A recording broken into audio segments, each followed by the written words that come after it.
Golden state California ਦੇ ਵਿੱਚ America ਦੇ ਜੇ ਓਵਰਆਲ ਦੇਖਿਆ ਜਾਵੇ ਸਭ ਤੋਂ ਵੱਧ ਬਿਲੀਨੀਅਰਸ ਹਜੇ ਵੀ ਕੈਲੀਫੋਰਨੀਆ 'ਚ ਰਹਿੰਦੇ ਆ।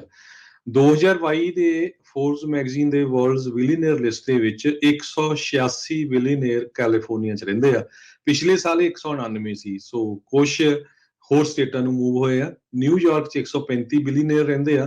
ਟੈਕਸਸ ਦੇ ਵਿੱਚ 67 ਰਹਿੰਦੇ ਆ। ਕੈਲੀਫੋਰਨੀਆ ਦੇ ਵਿੱਚ ਮੇਨ ਬਿਲੀਨੀਅਰਸ ਦਾ ਹੋਣਾ ਟੈਕਨੋਲੋਜੀ ਆ, ਕਿਉਂਕਿ ਮੈਜੋਰਿਟੀ ਆਫ ਦਾ ਬਿਲੀਨੀਅਰਸ ਜਿਹੜੇ ਆ ਉਹ ਟੈਕਨੋਲੋਜੀ ਵਿੱਚੋਂ ਹੈਗੇ ਆ। ਕੁਛ ਬਿਲੀਨੀਅਰਸ ਜਿਸ ਤਰ੍ਹਾਂ 3 ਘਟੇ ਆ ਪਿਛਲੇ ਸਾਲ ਨਾਲੋਂ, ਉਹ ਜਾਂ ਤਾਂ ਟੈਕਸਸ ਮੂਵ ਹੋ ਗਏ ਆ, ਕੋਲੋਰਾਡੋ ਜਾਂ ਫਲੋਰੀਡਾ ਦੇ ਵਿੱਚ ਹੋਏ ਹੈਗੇ ਆ। ਸੈਨ ਫਰਾਂਸਿਸਕੋ ਬੇ ਏਰੀਏ ਦੇ ਵਿੱਚ 116 ਬਿਲੀਨੀਅਰਸ ਰਹਿੰਦੇ ਆ, ਟੋਟਲ 186 ਦੇ ਵਿੱਚੋਂ ਦੇਖਿਆ ਜਾਵੇ। ਸੋ ਇਹਦੇ 'ਚ ਸਾਰੇ ਚਾਹੇ ਉਹ ਗੂਗਲ ਕੰਪਨੀ ਦੇ ਕੋ-ਫਾਊਂਡਰ ਲੈਰੀ ਪੇਜ ਆ, ਸਰਜੇ ਬ੍ਰਿਨ, 67 ਬਿਲੀਨੀਅਰਸ ਲਿਵ ਜਿਹੜੇ ਉਹ ਕਰਦੇ ਆ ਸਦਰਨ ਕੈਲੀਫੋਰਨੀਆ ਦੇ ਵਿੱਚ, 45 ਲਾਸ ਐਂਜਲਸ ਏਰੀਏ ਦੇ ਵਿੱਚ।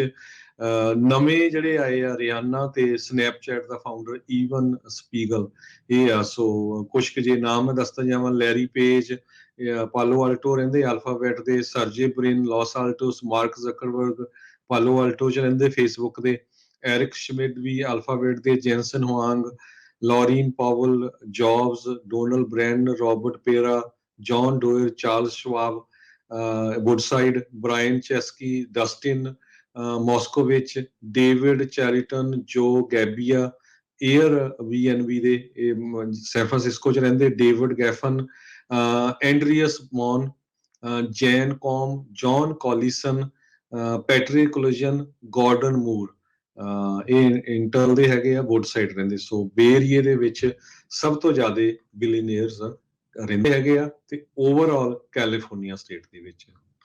ਜੀ, ਅਗਲੀ ਜਿਹੜੀ ਗੱਲ ਕਰਦੇ ਜਾਈਏ ਤਾਂ ਹਰਜੋਤ ਸਿੰਘ ਜੀ, ਜੈਟ ਬਲੂ ਉਹਨਾਂ ਨੇ ਜਿਹੜੀ ਸਪਿਰਿਟ ਏਅਰਲਾਈਨਸ ਆ ਉਹਨਾਂ ਨੂੰ ਖਰੀਦਣ ਦੇ ਲਈ ਆਲ ਕੈਸ਼ ਆਫਰ ਉਹ ਕਰ ਦਿੱਤੀ ਆ। 3.6 ਬਿਲੀਅਨ ਡਾਲਰ ਦੇ ਵਿੱਚ ਜੈਟ ਬਲੂ ਏਅਰਵੇਜ਼ ਆ ਸਪਿਰਿਟ ਏਅਰਲਾਈਨਸ ਨੂੰ ਖਰੀਦਣਾ ਚਾਹੁੰਦੀ ਆ। ਆਲਰੇਡੀ ਫਰੰਟੀਅਰ ਏਅਰਲਾਈਨਸ ਦੇ ਨਾਲ ਇਹਨਾਂ ਦੇ ਟਾਈ ਅਪ ਦੀਆਂ ਚਰਚਾਵਾਂ ਚੱਲ ਰਹੀਆਂ ਸੀਗੀਆਂ, ਸਪਿਰਿਟ ਤੇ ਫਰੰਟੀਅਰਸ ਦੀ, ਵੀ ਅਸੀਂ ਮਰਜ ਜਿਹੜੇ ਉਹ ਕਰਾਂਗੇ ਡਿਸਕਾਊਂਟ ਏਅਰਲਾਈਨ ਨੂੰ ਲੈ ਕੇ।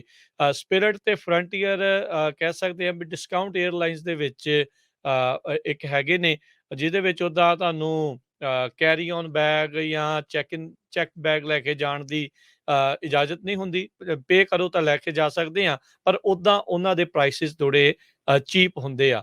ਫੱਟੇ ਵਾਲੀਆਂ ਸੀਟਾਂ ਜਿਹੜੇ ਆ ਉਸ ਦੇ ਨਾਮ ਦੇ ਨਾਲ ਵੀ ਇਹ ਜਿਹੜੀਆਂ ਏਅਰਲਾਈਨਸ ਜਾਣੀਆਂ ਜਾਂਦੀਆਂ। ਸੋ ਹੁਣ ਦੇਖੋ ਵੀ ਜੈਟ ਬਲੂ ਏਅਰਵੇਜ਼ ਇਹਨਾਂ ਨੂੰ ਖਰੀਦਣ 'ਚ ਕਾਮਯਾਬ ਰਹਿੰਦੀ ਆ ਜਾਂ ਨਹੀਂ। ਸੋ ਜੈਟ ਬਲੂ ਵੀ ਚਾਹੁੰਦੀ ਆ ਵੀ ਉਹ ਵੀ ਡੋਮੈਸਟਿਕ ਏਅਰਲਾਈਨ ਦੇ ਵਿੱਚ ਇੱਕ ਵੱਡੀ ਮਾਰਕੀਟ ਆ ਉਸ ਨੂੰ ਹਥਿਆ ਲੈਣ।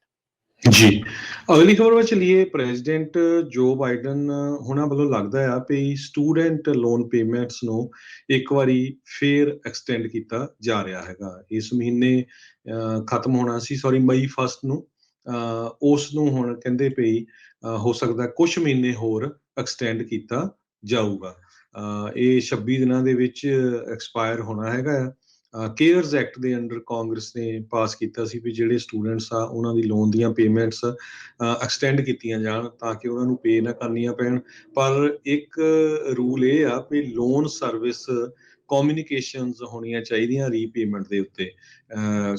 ਜਿਹੜੇ ਸਟੂਡੈਂਟ ਨੇ ਲੋਨ ਲਿਆ ਪਲੱਸ ਡਿਪਾਰਟਮੈਂਟ ਆਫ ਐਜੂਕੇਸ਼ਨ ਵੱਲੋਂ। ਪਰ ਕੇਅਰਸ ਐਕਟ ਦੇ ਅੰਡਰ ਬਾਈਡਨ ਐਡਮਿਨਿਸਟ੍ਰੇਸ਼ਨ ਨੇ ਇਸ ਤਰ੍ਹਾਂ ਕੋਸ਼ਿਸ਼ ਕੀਤੀ ਪਈ ਕਮਿਊਨੀਕੇਸ਼ਨ ਨਾ ਹੋ ਸਕੇ 6 ਟਾਈਮਸ, ਤਾਂ ਕਿ ਉਸ ਨੂੰ ਐਕਸਟੈਂਡ ਕੀਤਾ ਜਾ ਸਕੇ।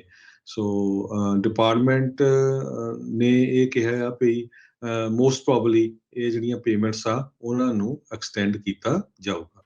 ਜੀ, ਅਗਲੀ ਜਿਹੜੀ ਗੱਲ ਕਰਦੇ ਜਾਈਏ, ਕੈਲੀਫੋਰਨੀਆ ਕਹਿੰਦੇ ਆ ਵੀ ਆਪਣੇ ਨਾਗਰਿਕਾਂ ਨੂੰ ਇਹ ਅਧਿਕਾਰ ਸ਼ਾਇਦ ਦੇ ਸਕੇ ਵੀ ਇਲੀਗਲ ਫਾਇਰ ਆਰਮਸ ਨੂੰ ਲੈ ਕੇ ਉਹ ਲੋਕ ਨੇ ਲਾਸੂਟ ਦਰਜ ਕਰ ਸਕਣ, ਵੀ ਸਿਟੀਜ਼ਨਸ ਆ ਉਹ ਸੂ ਕਰ ਸਕਣ ਇਲੀਗਲ ਫਾਇਰ ਆਰਮਸ ਨੂੰ ਲੈ ਕੇ।